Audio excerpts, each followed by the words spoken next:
Sungguh-sungguh Allah sangat ridho ketika seorang hamba itu makan ketika sesuap nasi dia muji Allah, ketika minum seteguk nasi dia muji Allah. Itu kalau orang diridhoni Allah itu wali betul. Itu untuk jadi wali itu gampang, kamu makan ridho, kamu nginjak buminya Allah ridho seneng, kamu hidup keseharian aman seneng. Nah ini supaya sampean kita semua ngaji betapa panduan Rasulullah untuk menggapai ridho Allah itu banyak yang keseharian sekali. Saking kesehariannya banyak dalam hadis dan itu sahih. Nabi menyebut hal-hal yang keseharian. Hatta ma tas'alu fi imra'atika, kamu punya uang kemudian istri kamu bisa makan itu ibadah. Assalamualaikum warahmatullahi wabarakatuh. Allahumma sholli ala sayyidina Muhammad wa ala ali sayyidina Muhammad. Ketemu lagi ngaji santai bersama Gus Baha. Setelah kita menyaksikan cuplikan video tadi, mari kita lanjut tonton videonya. Bahkan sebagian ibadah itu dicontohkan Nabi yang akhirnya diprotes sahabat, yaitu wa fi buti ahadikum sedekah, kamu menggauli istri kamu itu ya sedekah. Sampai sahabat bilang yang benar ya Rasulullah, ayati ahaduna syahwatahu wa huwa lahu ajrun, masa urusan biologis urusan syahwat kemudian dia dapat pahala. Nabi menjawab alaysa lawadu'aha fi haramin akana alaihi wisrun, bagaimana kalau dia meletakkan ke yang tidak benar itu kan dosa. Nah, hal-hal seperti ini yang saya ingin teman-teman semua, saya juga agak ingin ngaji demi Anda juga agak ingin. Itu dosa sekali ngaji kok pesanan kelompok tertentu itu nggak boleh. Islam itu untuk semua, jadi ya cuma karena di depan saya jenengan ya seakan-akan jenengan korbannya. Itu ada ilmunya dalam usul fikih itu. Jadi orang itu harus ngaji usul fikih. Nama yang disebut, mungkin Mas Sufyan masih ingat zaman ngaji usul fikih. Nama yang disebut itu tidak jaminan sebagai prioritas perintah. Jadi misalnya gini, kebetulan yang di depan Nabi itu Abu Dzar. Nabi ya bilang, ya Abu Dzarin ini uhibbuka misalnya, atau ya Mu'ad ini muhibbuka, atau ya Abu Hurairah ini uhibbuka. Banyaklah riwayat yang Nabi nyebut ya Abu Dzarin, ya Mu'ad, ya Abu Hurairah. Kemudian misalnya Nabi meneruskan khitab, ini uhibbuka, saya mencintai kamu, fakul dubur sholatin, atau sebagian riwayat disebut fala tada'anna dubura kulli sholatin, Allahumma inni ala dzikrika wa syukrika wa husni ibadatik. Saya mencintai kamu, siapa saja. Mu'ad bisa, Abu Dzar bisa siapa? Saya mencintai kamu, mohon kalau habis sholat kamu jangan lupa wiridan Allahumma a'inni ala dzikrika wa syukrika wa husni ibadatik. Ya Allah, tolong kami permudah supaya mudah ingat engkau. Anda tidak bisa mentang-mentang, wong nama saya Parmin, nama saya Purnomo, itu yang diperintahkan Mu'ad misalnya. Jadi yang disebut satu, tapi khitab itu untuk siapa saja. Saya teruskan. Jadi saya mohon semua kita melakukan kebaikan itu, kalau dalam kaidah fikih disebut al yakin la yuzalu bisyak. Banyak kebaikan yang kebenarannya itu 100%. Tidak punya efek samping ke pihak lain, ke kelompok lain, ke komunitas lain. Itu tadi misalnya Anda makan dan itu murah sekali, hanya butuh satu piring. Setiap kunyahan kamu muji Allah, setiap minum kamu muji Allah. Itu redaksinya Rasulullah SAW disebut Allah sangat ridho ketika seorang hamba makan, kemudian dia memuji Allah, atau minum kemudian dia muji Allah. Logikanya gampang. Negara seperti ini yang kamu harapkan bentuknya kayak apa, mertua, ipar, komunitas, tetangga, itu nyata terjadi itu kan belum pasti. Sementara yang mesti terjadi adalah kamu butuh makan, kalau tidak mati. Butuh minum, kalau tidak mati. Butuh bumi yang nyaman ditempati, kalau tidak kita juga mati. Sebab itu Allah kalau menyebut nikmatnya itu hal-hal yang keseharian. Alladzi at'amahum min ju'. Allah itu siapa? Allah itu yang menciptakan kamu bisa makan. Tidak berlebihan. Allah itu yang menciptakan kondisi sosial itu ideal. Zaman Nabi itu ya ada orang munafik.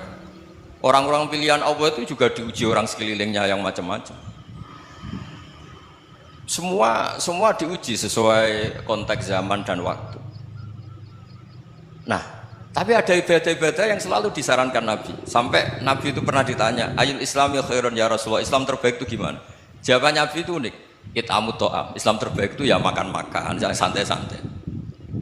Ketika Allah menyebut beberapa kebaikan, falak tahamal aqobah wa ma adrokan apa? Mal aqobah. Terusannya apa? Fakku raqobah. Terusannya apa? Au it'amun fi yaumin di masghubaya atau acara makan-makan itu juga Islam. Kenapa? Ya bayangkan kalau tidak ada makanan kita mati kan. Kondisi sosial tidak ideal tuh Anda masih gak apa-apa, tapi kalau Anda tidak makan, Anda tidak minum, kamu punya istri cerewet masih bisa hidup, punya mertua cerewet masih bisa hidup, tapi kalau tidak makan bisa mati. Berarti penting mana istri sama makan? Penting mana? Makan. Semoga istri Anda dengar, nanti kamu disuruh makan tapi pulang deh. Itu kalau dibahasakan makan masih memahami. Penting mana nasi satu piring dengan istri. Nggak ada nasi mati, nggak ada istri belum mati. Penting mana? Gak berani jawab kan? Nah, ternyata Anda ada garang kan di depan istri. Jadi saya mohonlah, mungkin Mas Sufyan Sauri tadi yang bisa bantulah teman-teman tuh ngaji yang keseharian saja. Karena kita nyari ridha Allah itu berdasar firman Allah, dan firman Allah itu menyebut keseharian tuh riang gampang. Itu tadi misalnya wa min ayatihi manamukum billaili wan nahar. Termasuk ayat-ayat Allah itu kamu tidur. Maka dulu itu ada guyonan, ada tokoh Mu'tazilah, kelompok dalam Islam yang berpikir manusia itu bisa menentukan ikhtiarnya sendiri. Karena saya bisa duduk, duduk, ingin berdiri, berdiri. Karena kelompok ini nggak terima kalau semua kehendak Allah, nanti bagaimana kalau semua kehendak Allah kok ada hisab ya, ada sanksi. Lucunya itu dia akhirnya ini cerita ya, mencintai seorang perempuan cantik sekali. Dan itu dia menjadi ahli sunnah itu oleh hal-hal yang sepele. Karena istrinya cantik, ya namanya suami istri hubungan intim. Terus ditanya, Mas masih ingin lagi? Masih. Silahkan diulang lagi. Wah ya tidak bisa. Katanya manusia bisa menentukan yang diinginkan. Itu tobat itu. Itu nggak bisa ditobatkan Mas Sufyan Ats-Tsauri. Orang cantik yang mudah nobatkan orang itu orang cantik. Segampang itu. Akhirnya kita tahu, makanya kalau dalam kitab Hikam itu disebut al-aqil mayyakul madza yaf'alu wa hubi wal ghafil mayyakul madza af'al. Orang yang punya akal karena sadar ini wilayah Allah, semua milik Tuhan, itu dia tiap hari berpikir besok Allah akan melakukan apa terhadap dunia ini. Kamu merencanakan sesuatu mau plesir ternyata gempa, mau wisata ke Rusia ternyata perang. Kamu tidak pernah tahu apa yang akan terjadi besok. Wa ma tadri nafsum madza taksibu ghadan. Tapi anda semua kita ini sering punya jadwal permanen. Makanya saya kalau diundang siapa saja bisa takdir. Yang jelas Gus ini acara penting. Ya masih acara penting nak pangeran ngersakno piye. Kok ape dadi pangeran kamu kok mau jadi Tuhan. Itu kadang ya kiai. Penting Gus acara ini jenengan harus memastikan bisa. Loh kamu itu yang ngajarin tauhid, sesuatu itu biadillah kok bilang-bilang apa pasti. Kalau saya terus tak tobatkan kamu kata saya. Ya kalau gitu Gus bilang insya Allah. Wah itu hati saya, fisik saya, roh saya sudah bilang insya Allah. Tidak usah kamu latih kata saya. Nah hal-hal tauhid keseharian itu gampang sebetulnya. Wal ghafil yaqulu madza af'al. Tapi orang yang lupa Allah dia setiap hari bilang besok apa? Kita bisa melakukan apa? Seakan-akan dia itu aktor, dia penting, dia subjek permanen dia. Padahal kita ini hanya objek kehendak Allah Subhanahu wa taala. Karena kita yakin sesuatu yang terjadi di alam raya ini kita tidak bisa apa-apa. Makanya saya sering ngaji, sering bilang saya, ketika Anda mensifati Allah, Dia yang menghidupkan. Sudah itu tanamkan sehingga ketika kita mati santai saja. Kenapa santai? Allah punya cara menghidupkan kita. Zaman kita hidup juga gak tahu caranya ngelola jantung, ngelola paru-paru. Kamu juga gak tahu ngelola oksigen yang tidak beracun, tidak mengandung polusi. Tahu-tahu hidup. Gak ingin tua ya tahu-tahu tua, gak ingin mati tahu-tahu mati. Selama ini kita hidup juga agak tahu apa sebetulnya. Hanya gaya tok, punya jadwal, punya planning. Kalau kamu bisa menentukan pilihan Anda, pasti Anda istrinya cantik, 4 neriman semua, qanaah semua. Nyatanya enggak kan? Ada 1 jelek cerewet. Oh itu kan. Nyatanya enggak bisa apa-apa Anda kan? Dan kamu bawa mati lagi. Itu kan. Istri Anda juga gitu, punya keinginan punya suami yang ganteng, yang jabat, yang neriman, yang enggak poligami. Ya enggak kesampaian juga. Kalau kita ngitung tingkat kegagalan kita itu gagal terus. Ya kan? Nah, terus ingat Allah, madza yaf'alu wa bi. Orang yang punya akal selalu berpikir Allah itu menghendaki apa terhadap saya. Dong sama-sama orang melihat orang yang serius. Itu kata Anda itu pemikir berat, serius. Senang punya tokoh yang merengut tuh, karena kamu anggap serius. Tapi sebagian orang anggap orang yang serius itu wong merengut, wong masam, wong muka kok ditekuk. Jadi sama itu hati ya muqallibal qulub tsabbit qalbi ala dini, karena kita enggak tahu cara berpikir kita tentang orang lain, tentang sekeliling kita. Misalnya kita orang baik yang jenis ngrumat fakir miskin. Ada orang bangun masjid mewah itu janggal. Apa artinya masjid mewah kalau banyak orang kelaparan? Tapi kalau yang jenis pendidikan apa artinya masjid mewah kalau tidak bisa ngaji? Nanti yang jenis infrastruktur apa artinya ini kalau semuanya punya sudut pandang yang berbeda-beda. Dan Islam mengapresiasi semua kebaikan. Tapi katakan semua kebaikan itu adalah kehendak Allah Subhanahu wa taala. Karena apapun baik Anda itu pakai fasilitas yang diberikan oleh Allah Subhanahu wa taala. Sehingga ini yang disebut qulillah sumadarhum fi khawdihim yal'abun. Ya kembali tadi ke tema-tema bahwa keseharian Anda ini sudah Islami. Saat Anda tidak bisa melakukan apa saja. Saya sering ada jenazah, biasanya kalau tetangga meninggal saya sering disuruh ngelepas. Saya bilang orang ini baik. Karena sering ngelamun di rumah, sering nganggur di rumah. Ditanya sama anaknya, kenapa Gus nganggur baik? Ya kalau dia nganggur artinya juga gak berbuat sesuatu yang maksiat kan? Ya kan, orang nganggur di rumahnya ya tidak bunuh orang, tidak maling, tidak korupsi, ya namanya nganggur di rumah. Lah cuma istri cara pandang nganggur gak menghasilkan uang itu. Tapi juga gak menghasilkan kriminal kan? Jadi sebenarnya Islam itu cara, makanya kalau sampai ngaji usul fikih itu ada kitab usul fikih namanya Lubul Usul, itu terkenal sekali di pesantren itu. Itu kalau ngapresiasi keseharian itu luar biasa. Izma min mubahin illa wa yatahaqqaqu bihi tarku haramimma. Karena keseharian yang mubah saat Anda lakukan itu ada kehebatan yang luar biasa, yaitu meninggalkan haram. Makanya dulu banyak orang-orang alim ketemu temannya itu guyon sampai semalaman. Itu biasanya yang semangat Islam itu kiai kok tidak tahajud, kiai kok tidak witir. Orang yang sedang mapan uangnya banyak, malam itu tidak kelayaban itu sudah luar biasa. Melawan nafsu supaya tidak maksiat itu sudah luar biasa. Supaya lupa guyon sama temannya semalaman sampai subuh. Gejlok-gejlokan ngenang zaman miskin, zaman kuliah nggak jelas, zaman apa. Melihatnya jangan tarkut tahajud. Seperti ini meninggalkan tahajud, tapi meninggalkannya ini talqul muharramat. Jadi kayak apa hebatnya? Sehingga Imam Ghazali punya riwayat yang agak unik.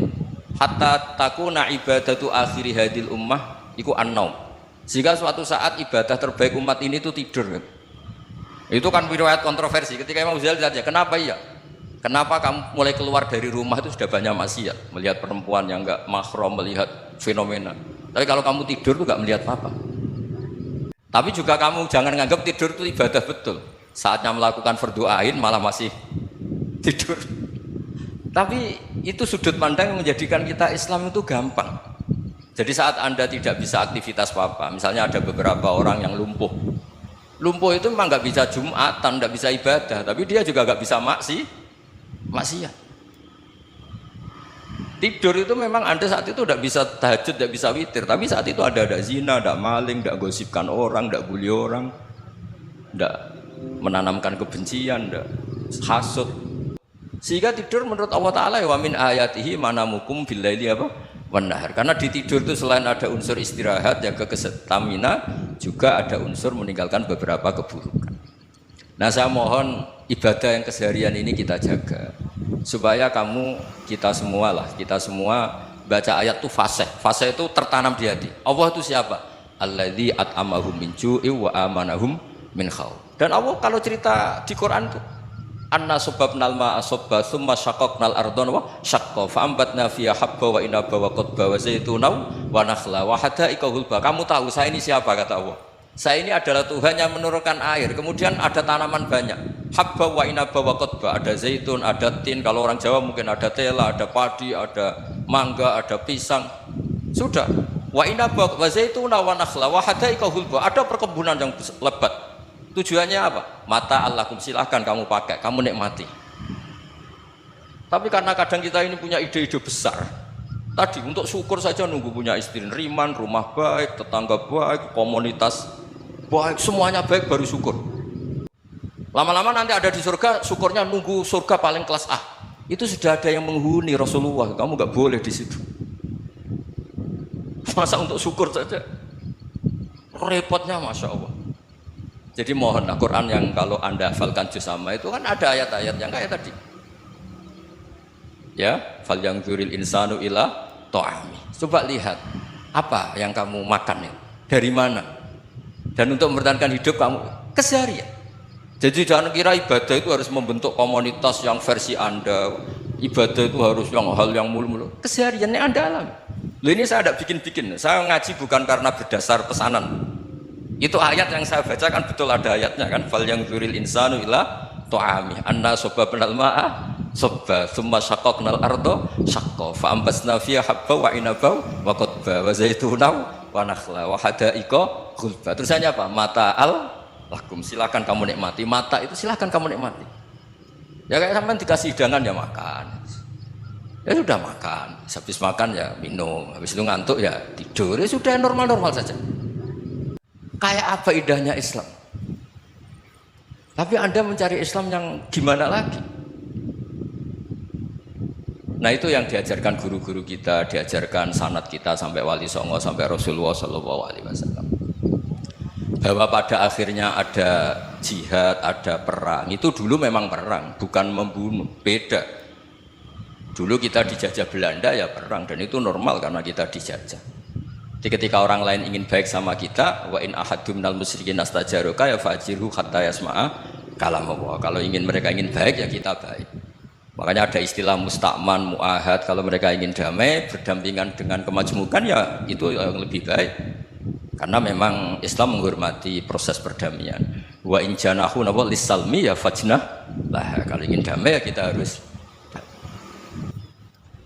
Sahabat Muslim, dari video tadi Gus Baha menjelaskan bagaimana pentingnya memelihara sifat rasa syukur dengan apa yang kita miliki saat ini, lebih-lebih ketika kita mendapatkan kenikmatan iman Islam.